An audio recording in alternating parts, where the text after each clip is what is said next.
So today's helpful hint is about taking the 2.5 strong acidic water and helping to sanitize your toilet bowl brush.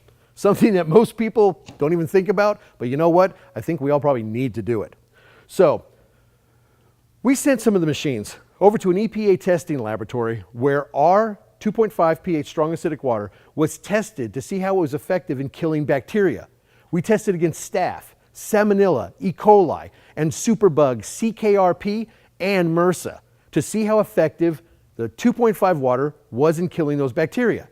In a 30-second exposure, we had a 99.999% kill rate. That's better than most chemical cleaners like Clorox and Lysol. So what you want to do is after you get done cleaning your toilet, which is obviously something that all of us love to do, right? Of course not. We only do it when we absolutely have to. But the question becomes, what do you do with the nasty brush once you're done cleaning? Because all you really can do is kind of like tap it off into the bowl and then you put it back into that little holder. Well, think about what's festering in that little holder. So here's what you do the next time that you're going to be cleaning your toilet out.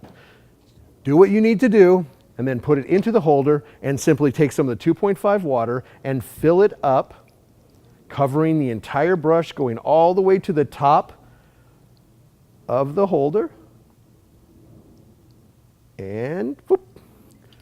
All you need to do is let that sit there for 30 to 60 seconds. Don't do anything else with it. Let it sit there. The water is taking care of business. It's killing any bacteria that might grow if you weren't going through this process and procedure. When you're done, simply take the whole thing and dump it into the toilet, and now your brush is good, sanitized, ready to go, and is not going to be harboring a bunch of harmful bacteria that might get picked up by one of the kids and be used in a sword fight. So this is just one more way that you can use the 2.5 water to be able to help keep you and your family safe.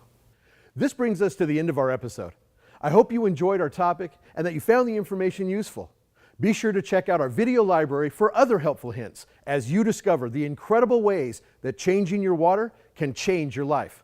Until next time, be informed, be prepared, and be inspired.